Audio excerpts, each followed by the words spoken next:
You've saved for months. You've picked your dream city and you're ready to start your new life abroad. But what if I told you that a single line item that you forgot to budget for something that has nothing to do with your flight or your rent could get your visa application flat out denied? Or that a misunderstanding about a bank account could force you to keep $12,000 of your own money locked away and untouchable for months at a time. These are not hypotheticals. These are the hidden financial traps that sabotage expat dreams before they even begin. Today, I'm exposing the 3 biggest pre-move budgeting mistakes that can cost you thousands and derail your entire plan. So stick around, because ignoring these could be the most expensive mistake you ever make. Hi, I'm Kimberly Ann. I'm a US expat who moved to Portugal in 2023 by myself, sight unseen. If you are planning a move abroad, you are in exactly the right place. Most people talk about budgeting for your life overseas. I talk about that too, and if you want to see a video about that, you can look up there. But the financial gauntlet that you have to run before you even step on the plane is often more complex and treacherous. Today, I'm going to focus on the critical pre-move phase. I'll be breaking down 3 massive budgeting mistakes related to visas, proof of funds, and taxes. Blech. Getting these wrong doesn't just mean a stressful first few months. It can mean your move is over before it starts. And I don't want that for you. I want you to move if that's what you want to do. So mistake number 1, overlooking the true cost of your visa. The first mistake is thinking that the cost of your visa is just the fee that you pay to the consulate. That's like thinking that the cost of a car is just the down payment. The reality is a black hole of associated costs. Just some of the hidden costs are police background checks, apostilles, translations, currying originals, travel health insurance requirements, biometrics, just to name a few. And in some countries like Portugal, if you're applying from outside, which legally you have to do, you'll likely have to pay a service a few €100 just to get your Portuguese tax number, your NIF, and open your bank account before you can even submit your application. It all adds up fast. The solution is simple but critical.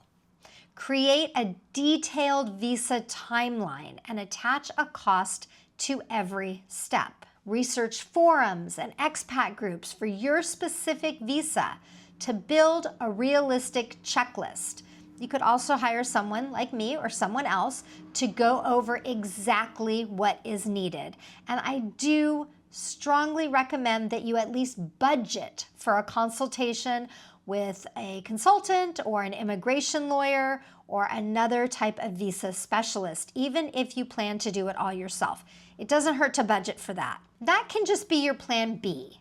So if you hit a wall, having that money set aside is a huge stress reliever. So here's your buffer. Budget at least an extra $1,000 up to an extra $3,000 per family just for this process on top of your main visa fees. Over budgeting doesn't hurt, right? Under budgeting will. This next one is incredibly important, and it catches so many people off guard. Mistake number 2. The proof of funds trap. This next one is incredibly important, and it catches so many people off guard. It's misunderstanding all the rules around the money that you need to have to prove that you can support yourself. So many visas require you to have a certain amount of money in a bank account in your new country. And the trap is assuming that you can use that money for your setup costs once you arrive, because oftentimes you can't. So here's a real world example. For Portugal's D7 or even D8 visa, you generally will need to show that you have around 10,000 euros in a Portuguese bank account before your final visa appointment in your home country. Here's the key. The best practice and what immigration officials often expect is that you do not touch that money until you have your official residency card in hand. And you're going to have to prove that. You're going to have to show your bank statements. I know because I did. And oftentimes it can take months to get that appointment for your residency card once you're in country, in Portugal. And I know one person that it took 9 months for that to happen. It's not usual. Usually it's about 3 to 4, but it can take more. So plan for that, because that means that your 10,000 euro setup fund is now a frozen asset. You'll need a separate fund for your apartment deposit, your furniture, and all the rest of your moving costs. And it's the same for other visas like the DAFT visa, which is for Americans that want to move to the Netherlands. You'll need to deposit and maintain 4,500 euros in your Dutch business account, and you can't just pull that out to pay for your rent. You have to actually keep that in forever, as long as you stay in the Netherlands. Don't forget the exchange rate between the dollar and the euro, because it changes daily. So you might need to transfer $11,000. Well, actually, I transferred 12,000 to safely cover a 10,000 euro requirement, because the market will shift. Here's the solution. When a visa requires proof of funds, treat that money as a security deposit. It's not part of your moving budget. Create a completely separate budget for your actual setup costs. And then when you transfer the funds, give yourself a 5 to 10% buffer to account for the exchange rate risk and transfer fees. Okay, let's just take a quick pause. If you're already getting value from this and you've had a light bulb moment about your own budget, do me a favor and hit that subscribe button. My entire goal with this channel is to give you the practical, no fluff expat advice that I wish I had. And subscribing is the best way to make sure that you don't miss out. And trust me, you're definitely going to want to stick around for this final mistake. We've talked about visa denials and frozen money, but the next point is the one that can get you into serious legal and financial trouble. And with not one, but 2 governments, if you get it wrong, and you don't want to do that. It's all about the thing that no one wants to talk about, including me. Taxes. So here we go. Mistake number 3. Tax and Social Security amnesia. All right. Mistake number 3 is the one that everyone, including me, wants to ignore. Believe me, I really do. Don't like talking about it, don't like doing it, don't like filing. The big dangerous assumption is thinking, I'll just pay taxes back home, or even worse, I'm an expat. I don't have to file at all. Wrong. Let me be crystal clear, especially for my fellow Americans. The U.S. operates on citizen-based taxation, and that means that you're required to file a U.S. tax return every single year, no matter where you live or earn money in the world. No exceptions. Then you also have your new country. Most countries will consider you a tax resident if you spend more than 183 days there. So yes, if you move to Portugal, you will have to file taxes in both countries. Now, before you panic, most countries, including Portugal, have a double taxation treaty with the United States. And this treaty has complex rules to determine which country gets the primary right to tax your income, preventing you from being fully taxed twice on the same dollar. But you still have to do the paperwork for both, which can be complicated and a huge pain. And it's not just income tax.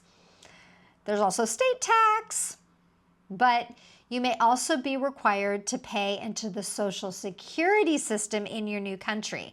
In Portugal, if you're self-employed, there's a mandatory monthly payment that can easily be over 100 euros, and that's another line item for your budget.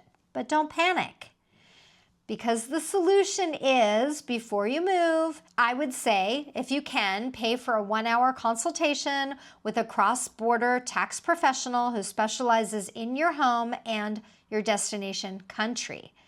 It might cost a few $100s, but it is definitely cheaper than an audit. Based on their advice, create 3 numbers for your budget. Your gross income, your tax and Social Security set aside, and your final net spendable income. Now, as a rule of thumb, until you get some professional advice, set aside 20 to 35% of every dollar you earn into a separate savings account, and don't touch it. That is your tax money, not your travel money. So to recap, the 3 pre-move financial traps. The paperwork black hole, budgeting for all the hidden visa documentation costs. The proof of funds trap, understanding that required funds are often locked and not part of your moving budget. And then tax amnesia, planning for filing in 2 countries and setting aside money for taxes and Social Security if you open a business here from day 1. The Social Security part, not the taxes part. And the first year, you don't have to pay taxes or Social Security, but that might not be the same in whatever country you're moving to. So getting these all right will put you financially ahead of 90% of aspiring expats, including me. I didn't know any of this, and I made a lot of mistakes. I'm still making them, so hopefully you won't have to. Now I'd like to turn it over to you.